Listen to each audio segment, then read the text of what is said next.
The occupier, not surprisingly, even had the nerve to cite Dr. Martin Luther King Jr., whose birthday is celebrated today. Of course, citing his I Have a Dream speech, implying that when Dr. King told America that our individual freedom is bound to the freedom of every soul on earth, that he wasn't referring to civil rights, but to the mighty will of the state. The occupier also spoke out in favor of gay rights and immigration reform, playing to groups of voters that were central to his so-called re-election, yet for whom he did not fulfill very many, if any, of his first-term pledges. Throughout his address, the occupier maintained a voice that was at a near shout. This was not a historic address. It was not a reflection on the moment in history. It was a call to political action. In contrast to the political reality of the divided Washington, in defiance of the profound economic challenges still facing the American people, it was a declaration of political war on individual liberty. It was a wasted opportunity. And most importantly, to all of those Americans who still value liberty, it was a warning of things yet to come.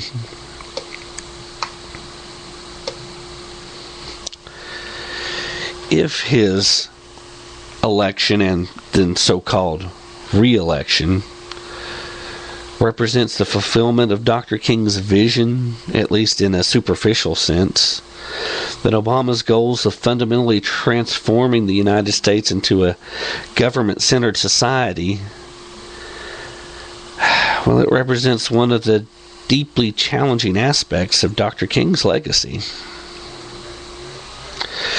The great tragedy of the civil rights movement, not just in the United States but across the world, is that the end of discrimination has been closely tied to the start of state-directed redistribution. The result is that many of those who were formerly held down by the state believe that their success depends on state intervention. And the terrible irony is that the state's role ensures that many who begin their freedom on the bottom rung stay there. In the United States, the end of Jim Crow in the South was swiftly followed by the Great Society, which created perverse incentives for individuals not to work and families to split apart. In South Africa, affirmative action actually came before the end of apartheid, because the white minority government wanted to create a small black middle class as a buffer against political change. Black economic empowerment after apartheid enriched a few wealthy, politically connected blacks, with many of the poorest becoming poorer. And yet, in both countries, the intended beneficiaries of these policies, who are in fact the victims of these policies, continue to vote for and elect politicians who promise to continue these same policies. These voters do so partly out of a deeply internalized fear that they cannot compete on a level playing field, and partly out of suspicion that the old privileged caste, freed from an obligation to redistribute wealth and opportunity, would simply hoard them again. There was a time in American history when liberation meant exactly that, when equality before the law was seen as sufficient. When leaders like Frederick Douglass said, "Do nothing with us. Your doing with us has already played the mischief with us." That was in the immediate aftermath of the Civil War, when freedom of contract was prized as the antithesis to slavery, and self-reliance was the essence of citizenship and pride. Within just decades, freedom of contract was attacked by the progressive movement, which mocked the idea that rich and poor, owner and employee, could be expected to bargain on equal terms. In place of individual choice, the so-called progressives imagined the state guided by experts, making use of science and law to bring society nearer to perfection. For a century, since the famous Lochner versus New York case in 1905, in which the Supreme Court struck down a law restricting workers' hours for bakers, law schools have trained future leaders of America to distrust freedom of contract, along with the idea of natural rights.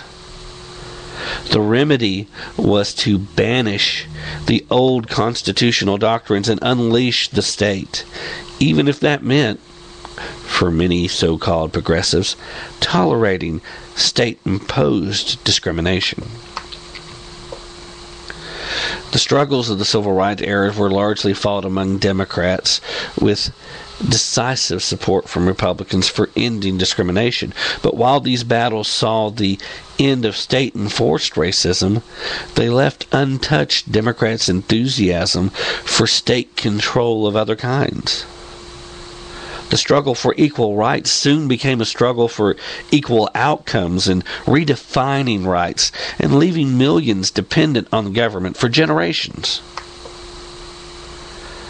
The legacy we're left with is one in which to question something as neutral as the size or cost of government is considered by some to be racist.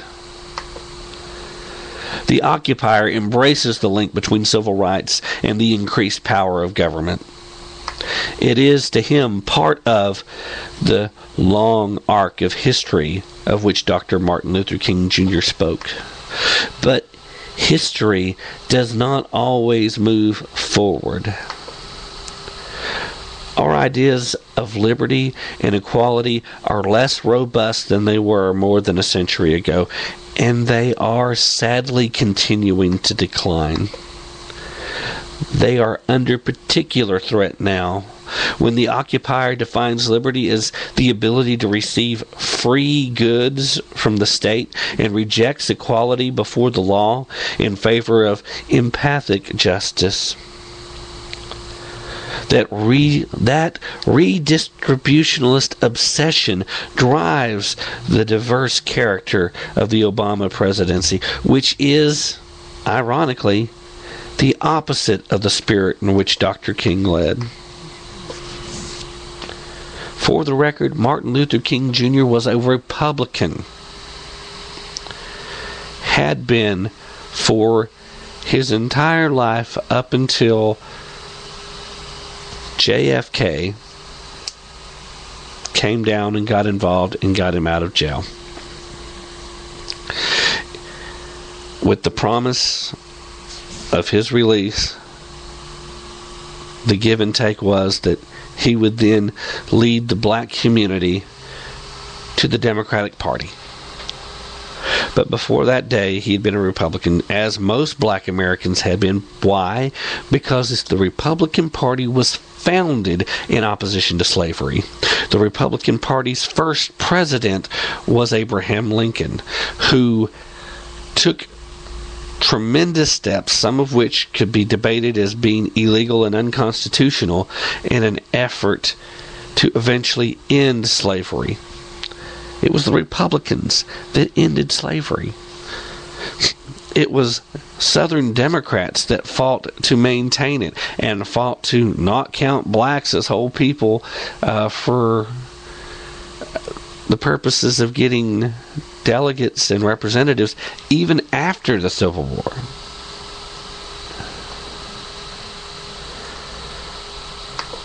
Ladies and gentlemen, let's take a quick commercial break and we'll be right back.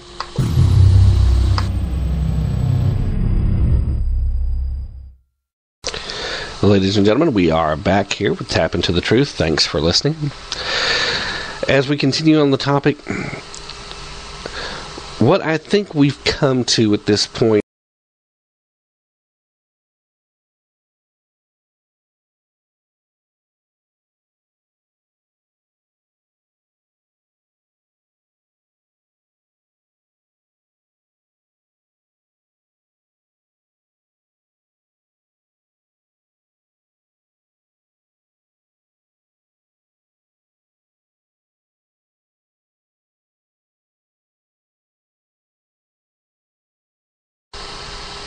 because anybody who disagreed with the policies of the occupier was immediately accused of being racist.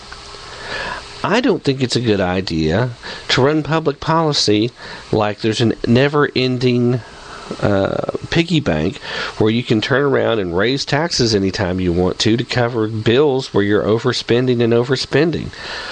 That's not racist. There are lots of people of color that I would consider voting for that I would have loved to have run. I was very much in support of Herman Cain during his attempt to get the Republican nomination this go around. I have a great deal of respect for Alan Keyes. I would certainly have been willing to vote for him. I would vote for Condoleezza Rice if she was running. It's not a matter of racism. It's a matter now where we need to move towards a level of racial maturity. We have got to, as Dr. King said, start judging people based on the content of their character, based on what they say, not what color they are. Going to do something a little different than usual, and that is we're going to go ahead and play in its entirety the I Have a Dream speech. I want you to hear it in context as it was delivered. Ladies and gentlemen, here is I Have a Dream, Martin Luther King Jr. I have the pleasure to present to you Dr. Martin Luther King, Jr.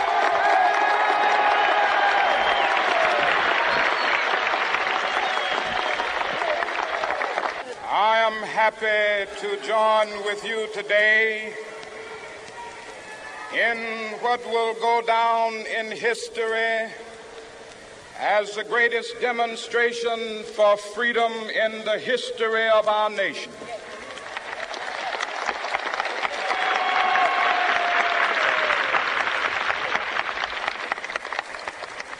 Five score years ago,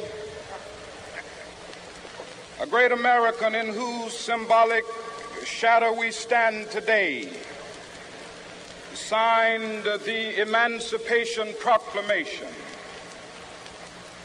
This momentous decree came as a great beacon light of hope to millions of Negro slaves who had been seared in the flames of withering injustice. It came as a joyous daybreak to end the long night of their captivity. But 100 years later, the Negro still is not free. 100 years later,